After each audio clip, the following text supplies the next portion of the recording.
तर पुन्हा एकदा नमस्कार मंडळी, आम्ही जाऊलो बघा फिरोज दांडेली नेच्या पुढे बघा आम्ही मजा करणार आहे।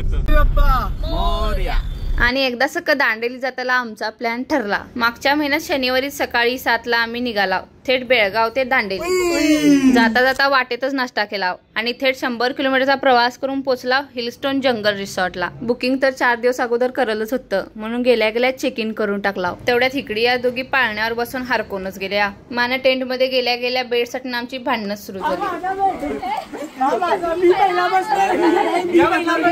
माना जरा फ्रेश होऊन सगळं रिसॉर्ट फिरून घेतला।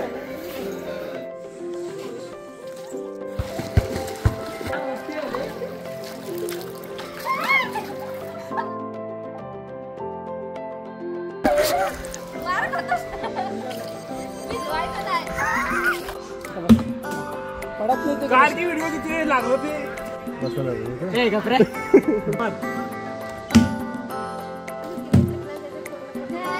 ब्लू झालं। आता आम्ही जाऊ ज्यूस। इथे व्हेज आणि नॉन व्हेज जेवणाची फुल सोय होती।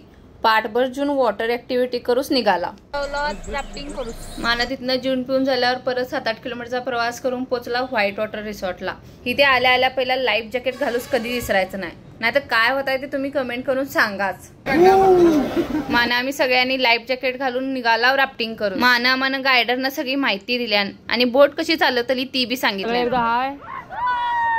एक बार रिपीट सब जोर से चलो जिमी पीप गाइस बोल रिपीट लास्ट जय श्री राम स्लोली जंप तिकोना तुमच्याकडे स्टार्ट हां जंप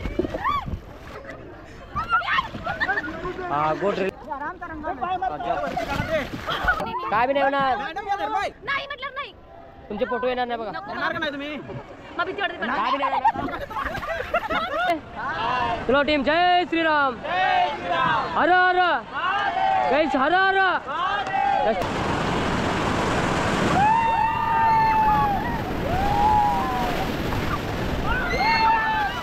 राफ्टिंग करताना पहिला लईच भीती वाटवली, खरं मानं बी तेवढीच मजा आवली। राफ्टिंग झाल्यावर हे असं मी झॉर्बिंग केला, ह्याच्यात तर माझं सगळं ढवळूनच गेलं। झॉर्बिंग झाल्यावर मानं कायाकिंग करून मनसोक्त आनंद घेतला। राफ्टिंग, झॉर्बिंग, कायाकिंग या 3 ऍक्टिव्हिटी झाल्यावर संध्याकाळी झिपलाईन बी केला। आल्याला इथे आम्हाला मस्तपैकी गरम गरम चहा भेटलेला आहे।